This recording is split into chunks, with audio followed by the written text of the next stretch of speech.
Hello friends. So ഇപ്പോൾ നമ്മൾ right സൈഡിൽ കാണുന്നത് ഒരു ഗാർഡൻ്റെ സെറ്റപ്പാണ്. അത് പുറമേ നിന്ന് നോക്കുമ്പോഴേക്കും മുഗൾ ഗാർഡനായിട്ടും അകത്ത് നിന്ന് നോക്കുമ്പോൾ മൈസൂർ വൃന്ദാവൻ ഗാർഡനായിട്ടാണ് സെറ്റ് ചെയ്തിരിക്കുന്നത്. ലെഫ്റ്റ് സൈഡിലുള്ളതും മറ്റൊരു ഗാർഡനാണ്. രാത്രിയാകുമ്പോൾ ലൈറ്റിങ്സ് ഒക്കെ ഇട്ടിട്ട് പൊളിയാണ്.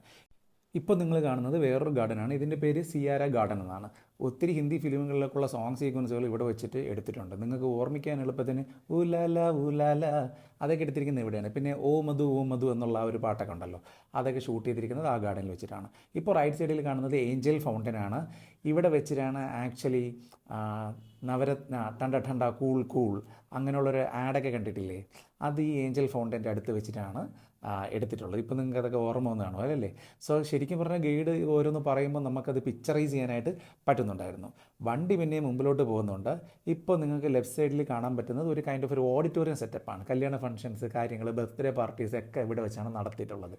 സോ ദിൽവാലെ സിനിമയ്ക്കകത്ത് ഒരു മാരേജ് പരിപാടി കാണിക്കുന്നുണ്ടല്ലോ, പള്ളിയുടെ മുമ്പ് വെച്ച് നടക്കുന്നതായിട്ടുള്ള, അത് ശരിക്കും ഇവിടെ വെച്ചിട്ടാണ് ആ ചർച്ചിൻ്റെ ഒരു സെറ്റപ്പൊക്കെ വെച്ച് ചെയ്തിട്ട് എടുത്തിട്ടുള്ളത് കേട്ടോ.